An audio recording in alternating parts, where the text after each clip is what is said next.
정보도 진실되게 만들고 있습니다. 방송 후원은 농협 352-0399-1319-43 강삑분으로 부탁드립니다. 앞으로도 더 정의롭고 깊이 있는 방송 되도록 노력하겠습니다.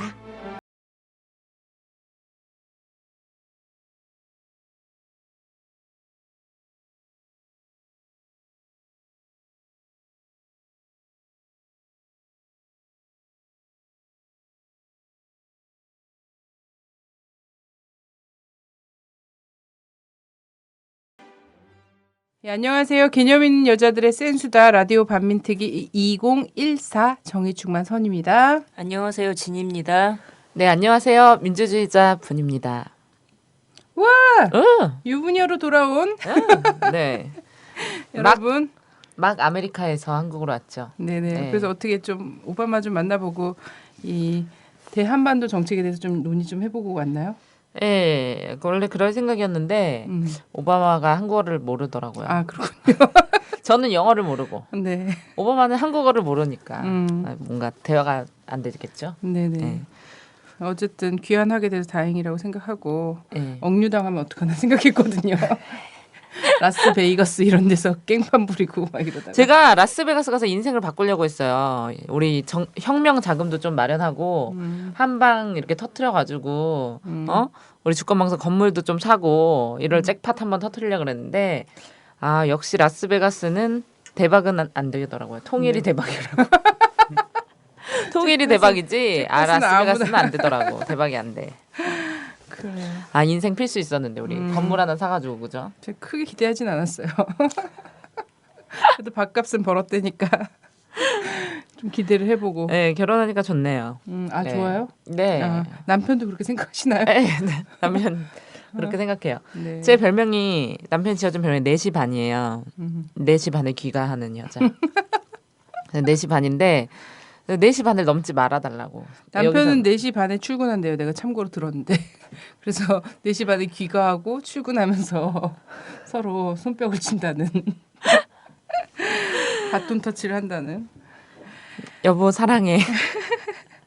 아니 이렇게 들리는 소문으로 어제도 그 한 신혼여행 갔다 온 빨래를 남편이 열심히 세탁기를 계속 몇 차례 돌리고 있고 이분은 오자마자 라디오 반민특위 회원들을 불러 모아서 술을 거하게 마셨다는 그런 소문이 그럼요. 들리더라고요. 우리 회원들은 소중하니까요. 네.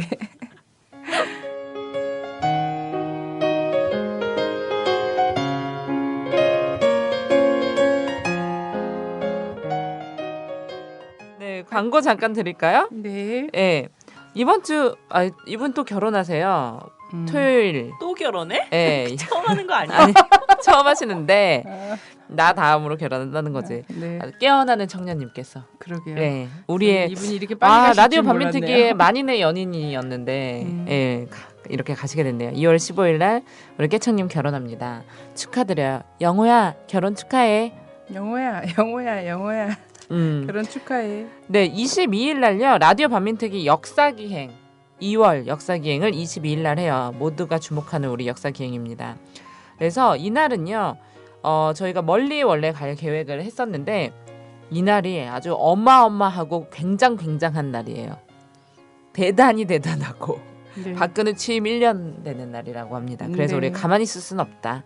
그래서 부정선거를 규탄하고 박근혜 정권을 규탄하는 촛불 집회가 전국 초집중 굉장하고 대단한 집중으로 잡혀 있어요. 그래서 이날은 역사 기행을 또 하나의 가족, 이제 장안의 화제죠. 또 하나의 약속. 또 하나의 약속이죠. 원래 가족이었는데 왜 바뀌었는지는 잘 모르겠어요. 뭔가 압박이 있었겠죠.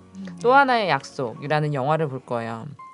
영화를 보고 라디오 반민특위 우리 회원분들의 열화 같은 요구로 우리가 라디오 반민특위만 듣는 거는 부족하다.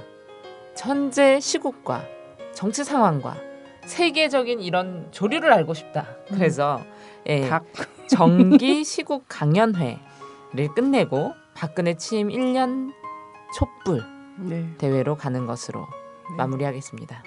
네, 그리고 라디오 반민특위 광주 전남 지역에서 모임을 할 거예요.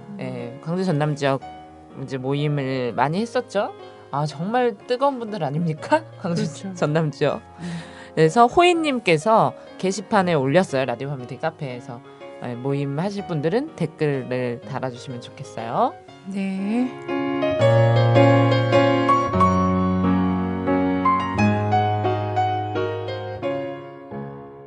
(2월 25일이) 취임식이었어요. 그래서 그 취임식 전에 그 주간을 맞아서 이 부정선거와 민주유린에 대한 촛불이 22일 날 진행이 되니까요. 촛불 그동안 나오시기 힘드셨던 분들도 요 날 어떻게 시간을 내서 함께 하면 정말 좋을 것 같아요. 사실 1년 동안 쉬지 않고 촛불을 들었지 않습니까? 네. 그 부정선거가 상당히 밝혀지지 않았습니까? 그럼에도 불구하고 너무나 뻔뻔하잖아요. 그리고 최근에 네. 김용판 씨가 무죄. 그래서 우리 친박 무죄, 반박 유죄 이런 말도 생겨나고요. 저 유증 무죄, 무증 유죄 이런 것도 생겨나고 이런 말도 생겨나고 있는데 자 헐리데이 2를 다 같이 찍어야 될 것 같아요. 우리 국민들이. 그래서 이날은 그냥 오시는 게 아니라 1+1 꼭 새로운 사람을 데리고 와야 돼요. 지난주에 촛불 나왔는데 그 사람 데리고 왔다. 그럼 무효. 안 나온 사람들 찾아 데리고 나오세요. 네. 자 오늘은요. 저희가 어쨌든 강삑분 귀환을 무사 귀환을 축하하는 의미도 있고 그리고 어쨌든 또 설날을 지나고 나서 우리 설 연휴 때까지 해서 이제 윤민석 그 특집 음악 방송을 했어요. 네. 사람들이 정말 반응이 굉장히 뜨거웠어요. 네. 뜨거웠는데 너무 이 띄엄띄엄 나오니까 기다림증에 완전 우라병이 치솟는 분들이 저한테 트윗을 날리고 뭐 이분은 왜 안 나오냐. 페북 댓글에다가도 전혀 상관없는 글 댓글에다가도 됐고요. 이런 거 됐고요. 이분은 언제 올라오나요? 이런 얘기들을 막 하면서 라디오 반민특위가 앞으로 좀 자주 이렇게 들을 수 있었으면 좋겠다라는 그런 요구들이 굉장히 빗발쳤어요. 그래갖고 강빛분도 돌아왔고 해서 저희가 앞으로는 매주 일주일에 한 번씩 여러분들한테 꼬박꼬박 인사를 드릴 것을 이 가보년을 맞아서 다시 좀 약속을 드리고요. 오늘 이제 그 또 새로운 출발하는 시점으로 삼으려고 합니다. 네, 그래서 원래 격주로 저희가 나가고 격주로 막국수가 나갔잖아요. 예, 드라마나 막국수. 네. 근데 이제는 이제 본 방송을 좀 충실하게 해서 우리가 라디오 반민특위가 사실 그간에 범국민적 교육 방송으로 역사 교육 방송으로 이제 3년 차를 맞이하거든요. 네. 그래서 참 다룰 만큼 참 다뤘다. 한국의 근현대사, 한국 역사 속에서 다룰 만큼 다뤘다라고 생각했는데도 불구하고 이 역사가 너무 참혹하고 굴곡이 많다 보니까 아직도 여전히 우리가 배워야 할 것, 알아봐야 할 것들이 많더라고요. 그래서 매주 방송을 해도 소재가 떨어지지 않겠다. 이건 굉장히 슬픈 일인데 라디오 반민특위가 매주 방송을 쫀쫀하게 나갈 수 있겠다 이런 생각이 들더라고요. 네, 요즘 뭐 뉴스만 봐도 네. 나반특 주제가 쏟아지고 있어요. 해야 할 주제들. 그렇죠. 방송을 더 만들어야 될 것 같은 이런 상황이죠. 네. 네. 그래서 오늘도 마련을 했습니다. 최근에 아베 씨가 계속 이제 한반도뿐만 아니라 전 세계를 좀 긁고 있거든요. 자극하고 있는 이런 행동 도대체 왜 하는지 얘네가 도대체 뭐 때문에 이런지 이런 걸 좀 알아보는 시간 갖도록 하겠고요. 여기서 이제 동북아 문제의 전문가라고 할 수 있죠. 네, 제가 몹시 존경하는 동북아의 분의 문경환 대표님 모셨습니다. 오. 안녕하세요. 와, 진님 안 좋아하나 봐요? 서로 안 친해요? 몰라요. 아, 잘 모르시는구나. 진님은 아시나요? 모니터랑 모니터랑 지나친 거. 어제죠 김관진이라는 한국의 국방장관이요. 그 일본의 자유권 문제는 일본이 알아서 할 문제다 이런 얘기를 했어요. 사실 일본이 해외에 가서 가장 먼저 상륙할 수 있는 곳이 한반도임에도 불구하고 이런 얘기들을 막 했거든요. 근데 그 전에 또 아베 총리가 나대면서 저는 되게 충격적인 얘기를 뭐 들었는데요. 다보스 포럼에 가서 거기 또 우리 청와대 안방마님도 가시지 않았습니까? 다보스? 거기 가서도 이제 통일 대박 발언을 이어갔고요. 두 가지 발언 생각이 났더라고요. 안방마님은 통일 대박 발언을 거기서도 했었고, 근데 질문은 전혀 딴 질문했는데 통일은 대박입니다 이런 얘기했죠. 그 다보스 포럼에서 그 회장이 이런 질문을 하더라고요. 한반도에 투자 너무 하고 싶어 하는데 한반도 투자하면 좀 위험한 거 아니냐. 이 안보 위기가 계속되고 있으니까 이것에 대해서 얘기해 달라라고 얘기했는데 뭐 안심해도 좋습니다. 우리는 계속 평화로울 것입니다. 여러분 안심하고 투자하세요. 이런 대답을 한 게 아니고 통일은 대박입니다. 이런 대답을 한 거야. 그건 의장이 잘못한 거예요. 왜 원래 순서대로 이렇게 질문해야 되는데 이거 또 원고대로 안 한 거야? 원고대로 안 하니까 우리 박근혜 씨가 실수한 거 아닙니까? 그래요? 지금 청와대 그냥 대변인 순서대로 답변을 그냥 한 것뿐인데. 순서대로 나와 그 있어. 자랑 많던 외국어 자랑은 뻥이었던 거야? 그러니까 한국말 써져 있었던 거지. 오로지 수천만 읽어야 되는데. 그러니까 그거 하고 저는 그래서 이 박근혜 씨의 이 발언과 이 동문서답과 아베가 지금 그 중국과 일본 전쟁 일본 전쟁이래. 일본과의 사이가 아베 머릿속에 들어가다 보니까 이러네. 영국과 독일 간의 관계랑 같다. 이런 얘기 막 하지 않았습니까? 썰전을 벌였죠. 네. 그래서 세계 1차 대전 지금 직전 상황과 비슷하다. 중국 멋있어요. 이런 얘기를 했어요. 왜 이런 얘기를 얘가 왜 하나? 이런 중국이 지금 아베는 아베대로 도발을 하고 중국대로 또 막 나가고 있잖아요. 얘기를. 심지어는 중국 TV에서 일본 선수들 입장하는데 소개를 안 해줬다는. 이번에 소치 올림픽? 나는 개무시를 전혀 했다는. 올림픽엔 별로 관심이 없었고 그런 재밌는 뉴스가 또 있었구나. 그래요. 이런 발언 왜 했을까? 이 얘기를 좀 해봐야 될 것 같습니다. 일단 아베 총리가 뭐라고 이제 얘기를 했냐면 다보스 포럼 연차 총회에서 기자들이 질문을 했어요. 중국과 일본 간 전쟁이 상상할 수 있는 것이냐? 이렇게 질문하니까 물리적 충돌이나 분쟁이 갑자기 발생할 수 있다. 영국과 독일은 강력한 경제 관계를 유지하고 있었지만 1914년에 갈등 발발을 막지 못했다. 중일 관계도 유사한 상황이다.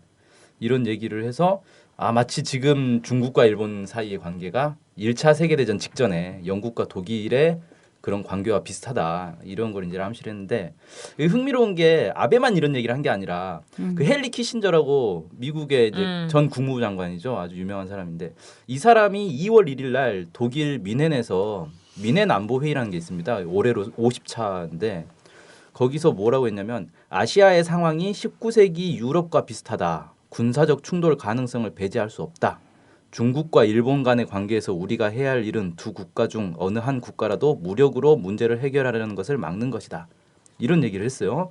그러니까 미국도 좀 비슷한 문제의식이 있다는 거죠.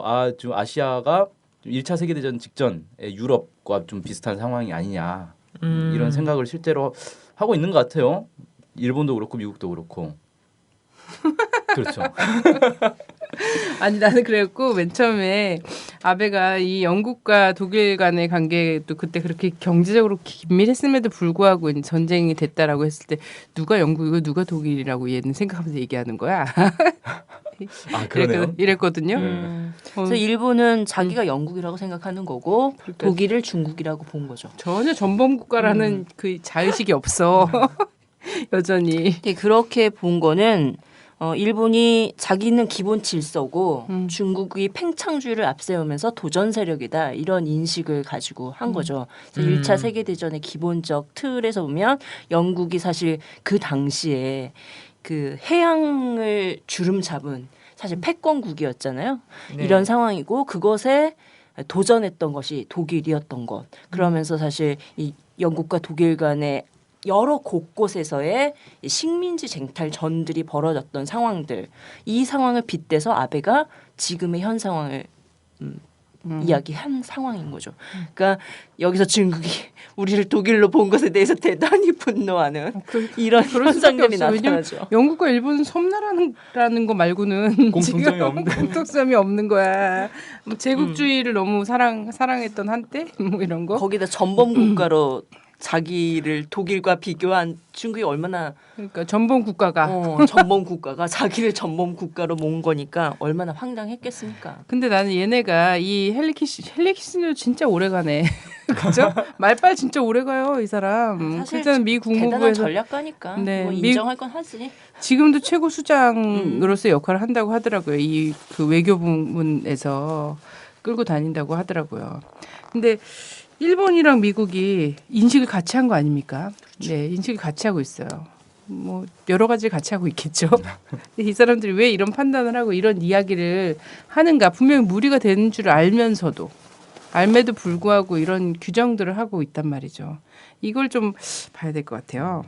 일단 지금이 실제로 1차 세계대전 직전의 상황과 좀 유사한 측면이 분명히 있습니다. 네네. 그러니까 제가 볼 때 한 크게 세 가지 정도 비슷하다고 보는데 첫째로 그때 1차 세계대전 직전에도 이 영국과 독일이 군비 경쟁을 막 상당히 했어요.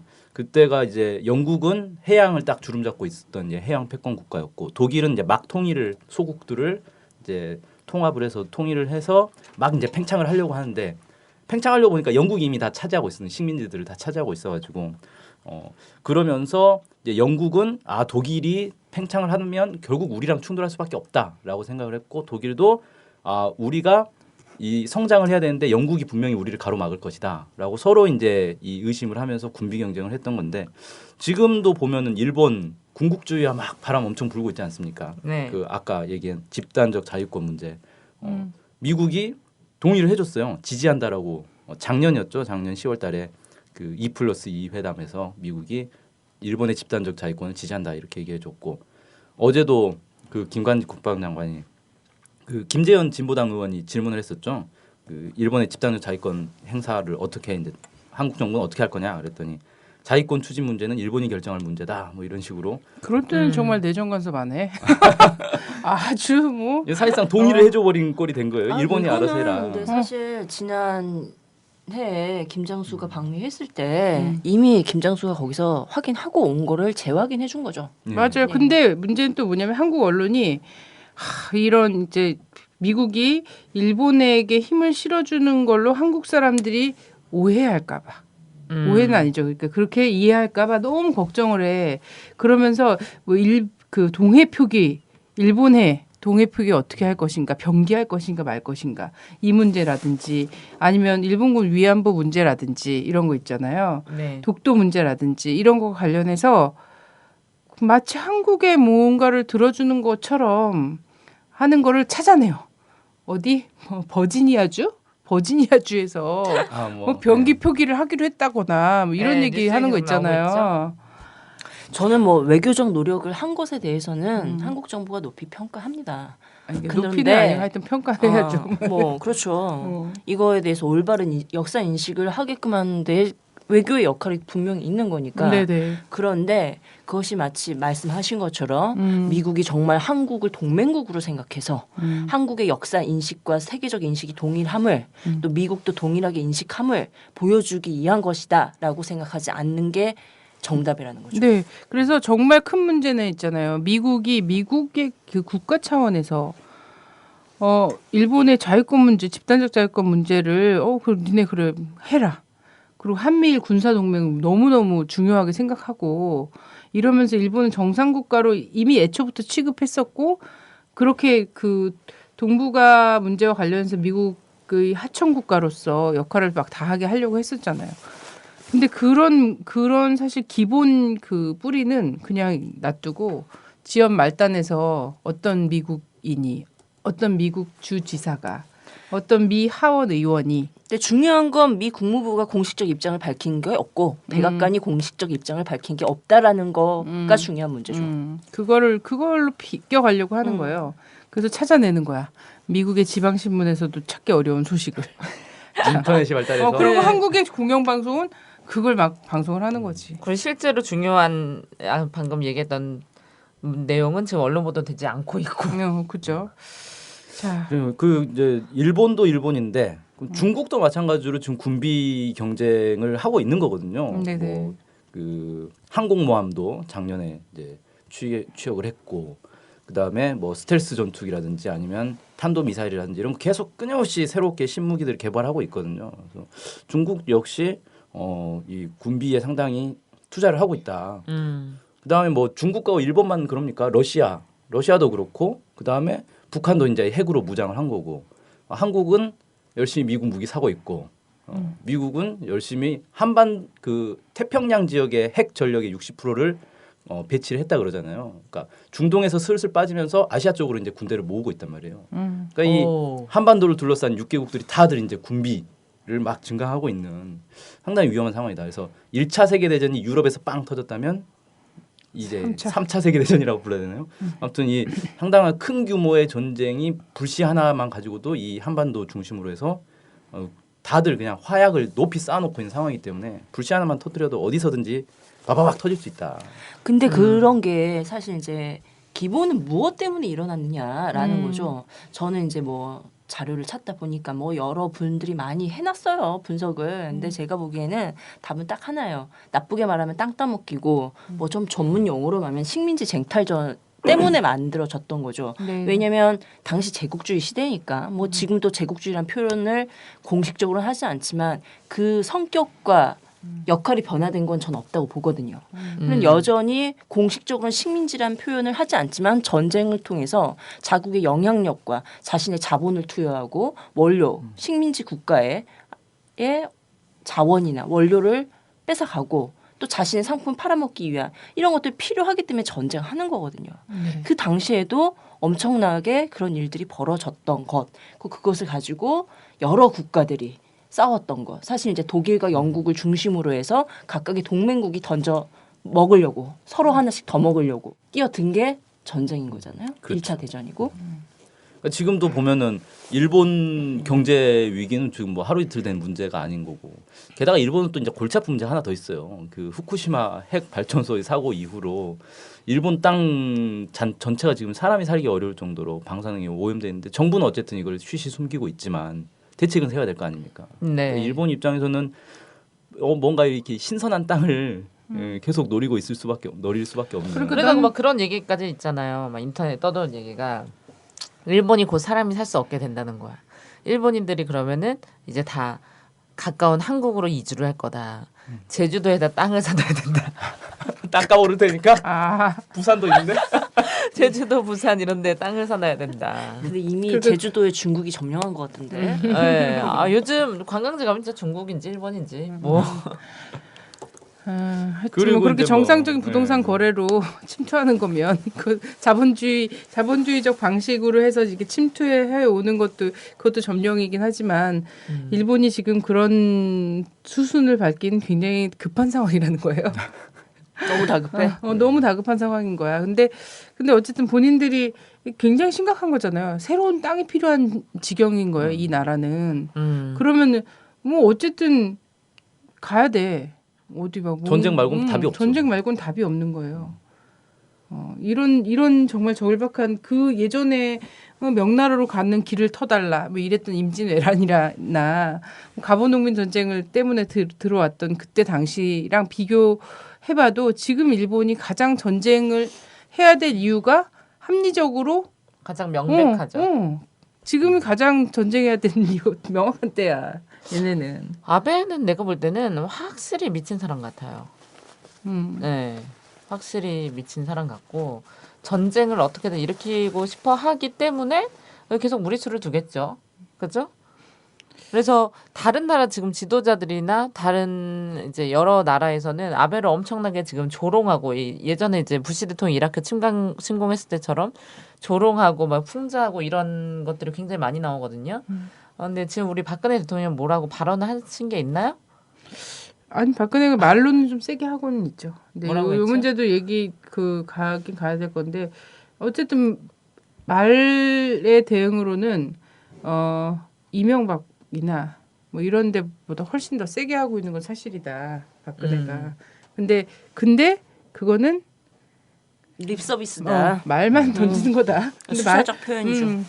그렇죠. 그러니까 뭐 아까 얘기했던 집단적 자위권에 대해서 사실상 용인한 발언 이게 이제 정부의 정책 아닙니까? 장관이 직접 확인을 해준 거니까. 일본이 바뀌어야 합니다.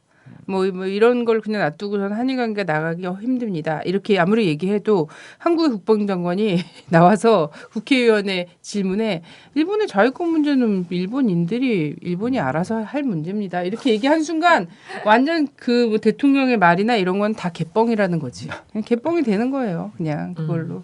중국 대사는 아베한테 까불다가 감당 못한다 뭐 이런 말도 했다고 하는데. 근데 진짜 이게 사실 우리 한국에서도 되게 쉬쉬하고 막 이러지만 우리 이제 설명절 지나면서 일본의 그 후쿠시마 원전 사태가 굉장히 심각하기 때문에 동태전을 먹지 말라는 막 이런 얘기들이 막 됐잖아요. 근데 뉴스에서는 뭐 동태전 먹지 마십시오 이런 얘기 절대 안 나오지. 인터넷에서 전문가들이 또 막 괴담처럼 떠도는 막 괴담이라고 막 이렇게 하지만 어쨌든 그런 얘기가 막 나왔단 말이죠. 그리고 러시아산 뭐 생태 뭐 명태 뭐 이런 명태류 하여튼 어차피 다 동해에서 잡는 다 거니까. 다 근데 이 일본이 거쳐갖고 싣고 오는 게 발견됐다, 뭐 찍혔다 이런 얘기가 있어요. 제가 이제 그 일본 원전 이제 그 해양으로 막 버리잖아 몰래 마치 그렇죠.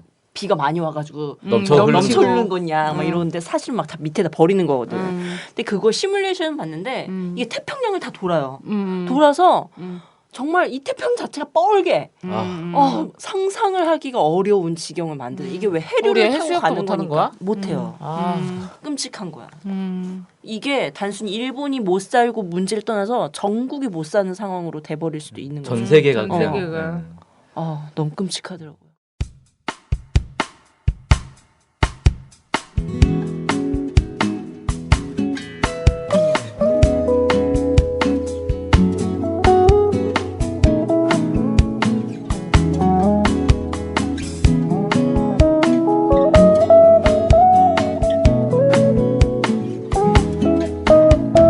일제시대 독립군들이 경상도 사람들만이었나요?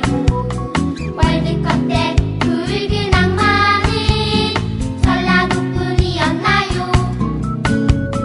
설국으로 지켜져 살아온 피눈물의 세월도 억울한데 그마저도 이렇게 갈라져 살아갈 순 없죠. 슬픈 나라에 태어난 것은 우리의 죄가 아니겠지만 이 슬픔 다시 물려주는 건 쉽지 못할 문제랍니다.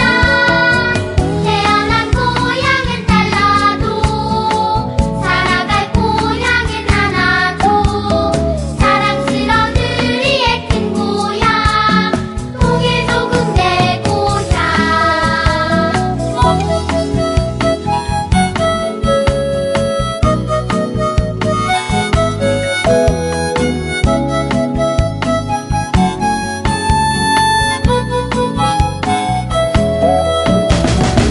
슬픈 나라에 태어난 것은 우리의 죄가 아니겠지만 이 슬픔 다시 물려주는 건 쉽지 못할 문제랍니다.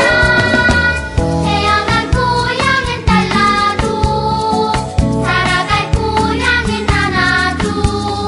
사랑스러운 우리의 큰 고향 통일조국 내 고향. 태어난 고향은 달라도 살아갈 고향은 하나죠. 사랑스러운 우리의 큰 고향 통일조국 내 고향. 태어난 고향은 달라도 살아갈 고향은 하나죠. 사랑스러운 우리의 큰 고향 통일조국 내 고향. 태어난 고향은 달라도 살아갈 고향은 하나죠. 사랑스러운 우리의 큰 고향 통일조국 내 고향.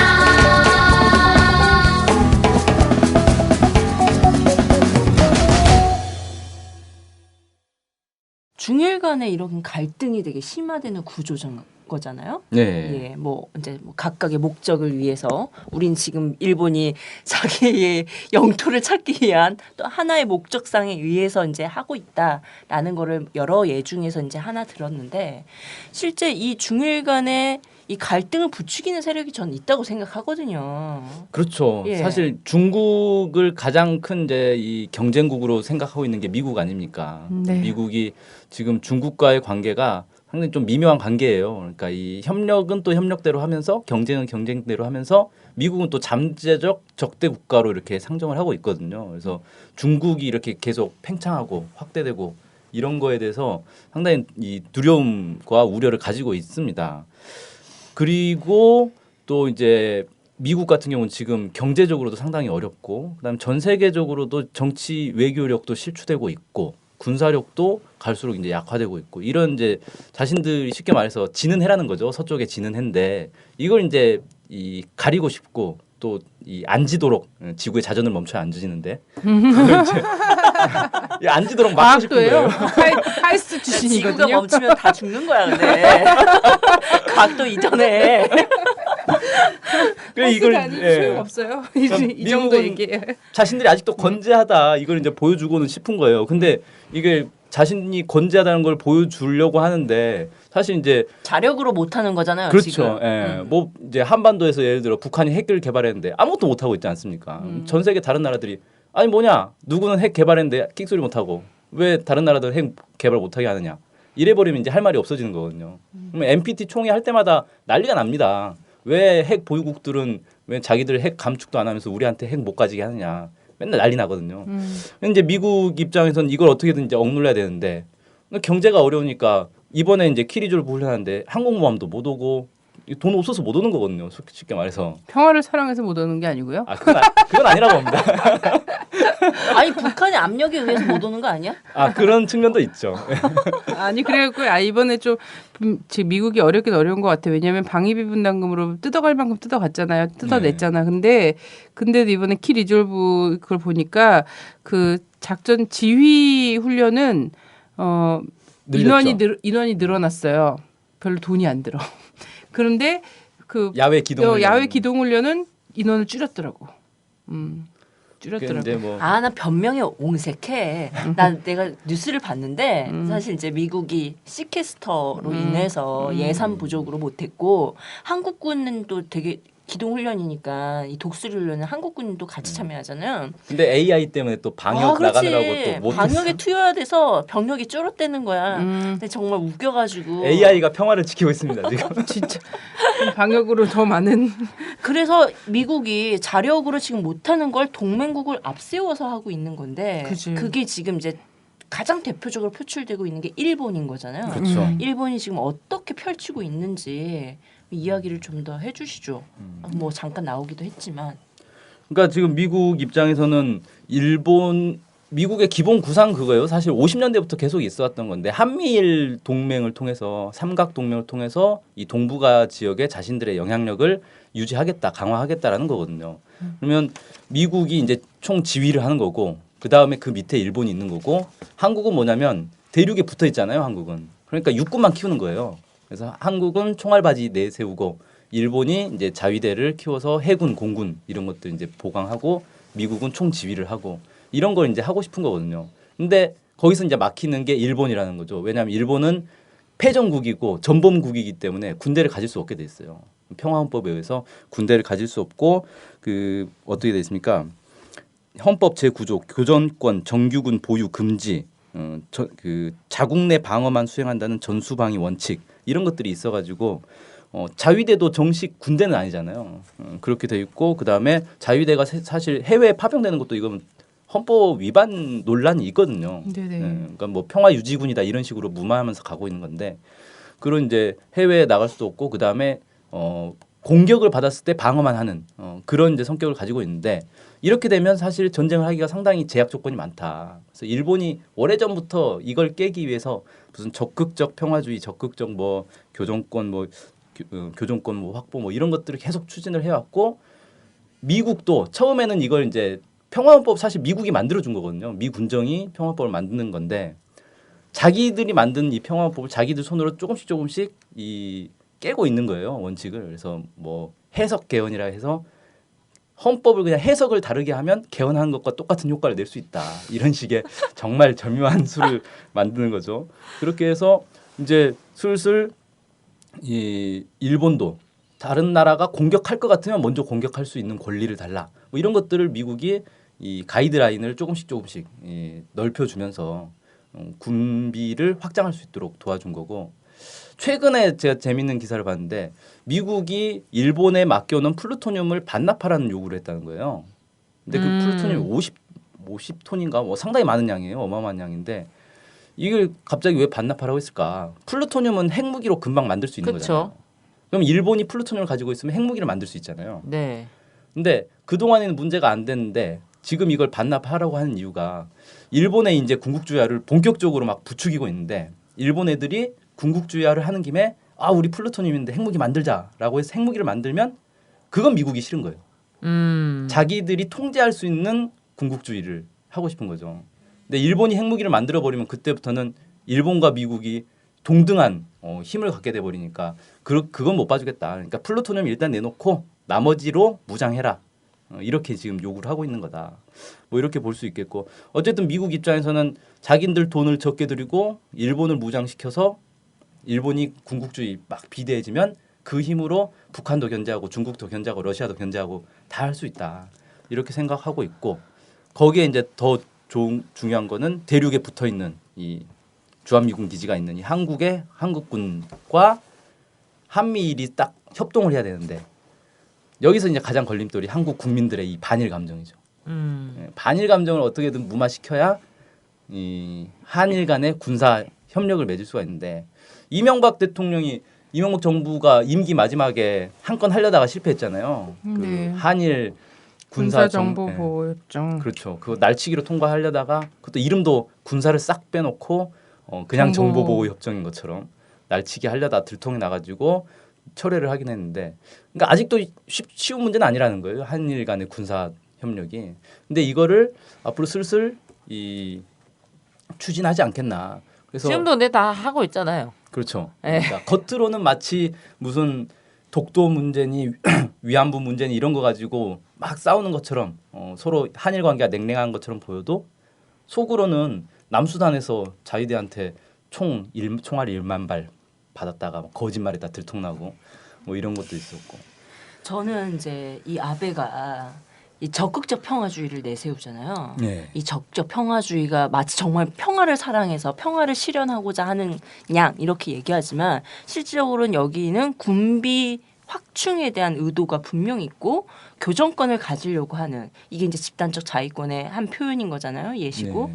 근데 실질적으로 적극적 평화주의란 분쟁과 전쟁이 일어날 수 있는 모든 원인을 제거하는 게 적극적 평화주의거든요. 이 전쟁과는 거리가 먼 건데 사실 오도를 해가지고 이 적극적 평화주의를 집단적 자위권으로 이야기하면 워낙 반발이 많으니까 이런 식의 역해석을 해가지고 나타나고 있더라.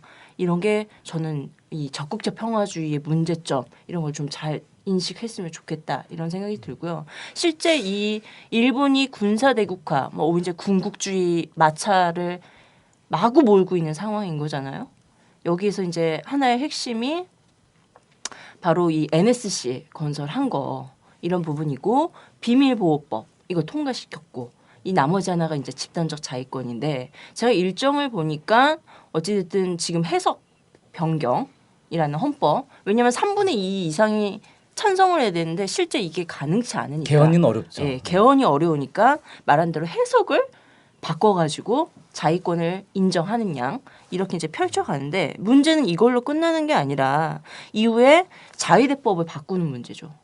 일단 해석을 변경시켰으면 자위대가 실제 행동으로 갈 수 있게 자위대법에 대한 고침 이런 게 이제도 노정되어 있고, 이후에 이것을 어디든든 써먹어야 되는 거잖아. 투여를 해야 되니까 이 주변사태법 이것을 바꾸는 과정으로 또 노정이 되어 있고, 이것이 최종 단계에서 미일 가이드라인을 바꾸는 것으로 올 연말 서명하겠다. 이게 일본의 기본 과정과 목표로 삼아 있는 거잖아요. 이것의 최종적 결정을 언제 보겠느냐? 바로 4월 오바마가 방일하는 것으로 결론 내고 쭉쭉쭉 진행하겠다라는 상황이죠.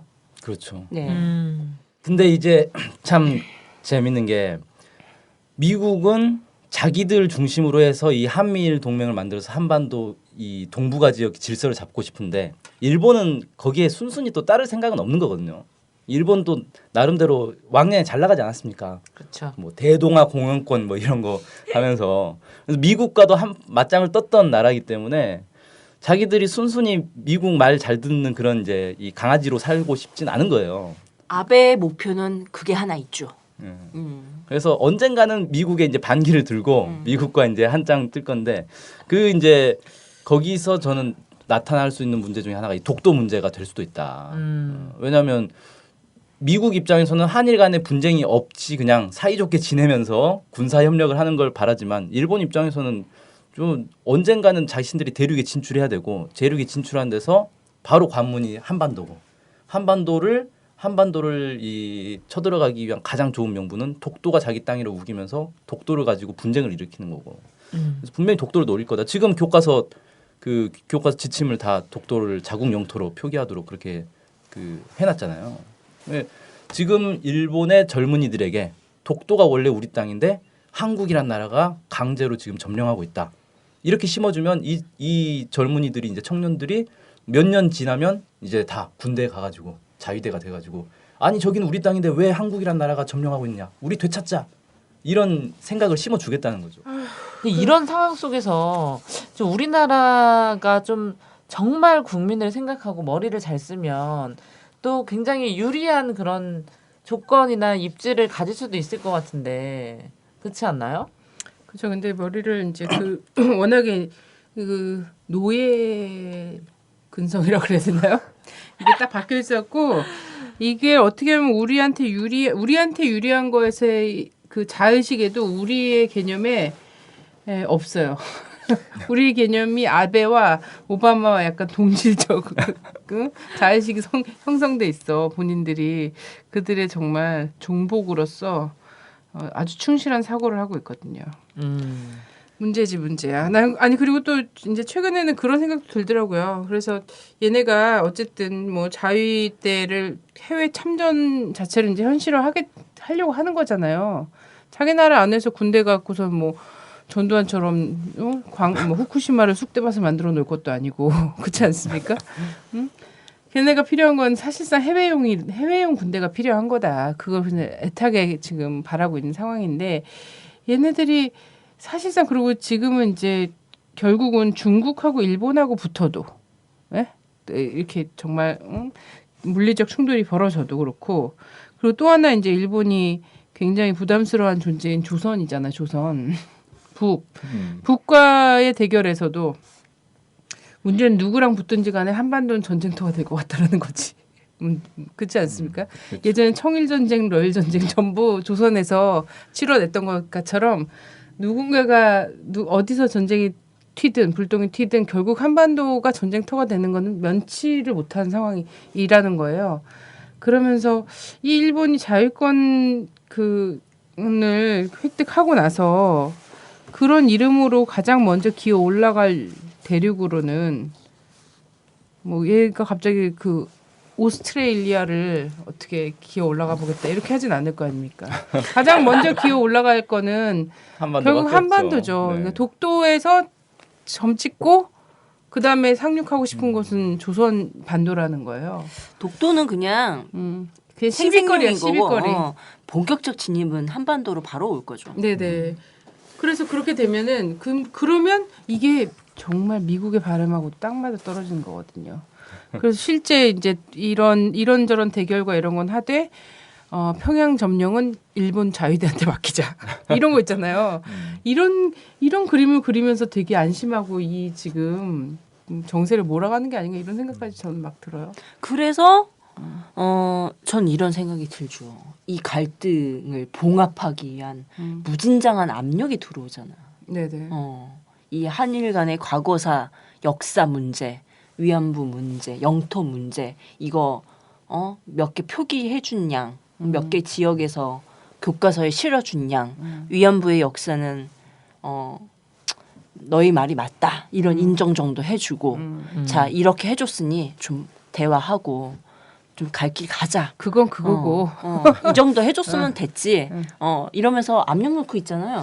올 작년 말부터 해가지고 미국의 관리들이 한중일 순방 이런 거 하면 꼭 와서 하는 얘기가 한일 관계가 빨리 회복돼야 된다. 이 얘기는 빼놓지 않고 하거든요. 항상. 네. 얘들이 바라고 있는 게 이제 그런 거죠. 그러니까요. 쉽지 않네. 올해가 2014년이죠. 네네. 올해가 참 특이한 해더라고요. 일단 그 동학혁명 120년이죠. 네. 근데 동학혁명이 있던 해에 청일 전쟁도 있었어요. 네. 그리고 또 하나가 이제 1차 세계대전 100년 음. 되는 해고. 근데 1차 세계대전 뭐 아까 이제 좀 얘기를 했는데 그 동학혁명과 이제 청일 전쟁. 동학혁명이 사실 청일 전쟁으로 이어졌다고 볼 수 있죠. 동학혁명이 일어나니까 이 조선 서로 진압해 주겠다며. 조선 정부가 이제 청나라에 먼저 이 반란군 진압을 요청하고 청나라가 들어오니까 일본도 우리도 들어간다 그러고 들어와서 결국 동학 농민 운동을 이제 진압을 하고 그 기회에 이제 청나라도 아예 몰아내고 일본이 다 차지하겠다 이러면서 이제 청일 전쟁을 이 땅에서 벌인 거 아닙니까? 네네. 근데 여기서 이제 우리가 참 뼈 아프게 느껴야 되는 건 우리끼리 싸우다가 결국 외국한테 이 청나라, 일본 이런 애들한테 그냥 짓밟혔다는 거예요. 네, 그래갖고 뉴라이트들이 또 그거하고 그러잖아요. 동학농민 전쟁이 발상이 됐다. 일본군 주둔에 네. 저기 빌미를 줬다. 네, 참 그런 이제 헛소리 같은 소리죠. 네, 역사관이 완전히 잘못된 건데, 근데 그때와 지금, 그러니까 청일 전쟁이 일어나던 그때와 지금도 또 비슷한 측면이 있더라고요. 네네. 그러니까 일단 중국과 일본의 이런 갈등, 서로 이 한반도를 차지하려는 이런 이제 이 갈등이 있고, 그 다음에 또 하나는 지금은 이제 농민군과 이 관료, 이 정부와 싸우는 게 아니라 남북이 갈라져서 싸우고 있지 않습니까? 그러니까 일본이 볼 때는 쟤네들 서로 갈라져가지고 싸우고 있으니까 이 저 약점을 이용해서 자신들이 한반도를 차지해 볼 수 있겠다. 이런 생각을 충분히 할 수 있는 거거든요. 그래서 지금은 우리가 남과 북이 갈라져가지고 싸울 때가 아니라 남과 북이 지금 힘을 합쳐서 일본의 이런 군국주의와 야망을 호시탐탐 노리고 있는 이 야망을 경계를 하고 함께 좀 지혜를 모아야 될 때가 아닌가. 그렇게 해야 120년 전에 원한을 역사를 되풀이하지 않겠죠. 그렇죠. 네. 네네. 역사를 되풀이하지 않을 수 있다. 그렇습니다.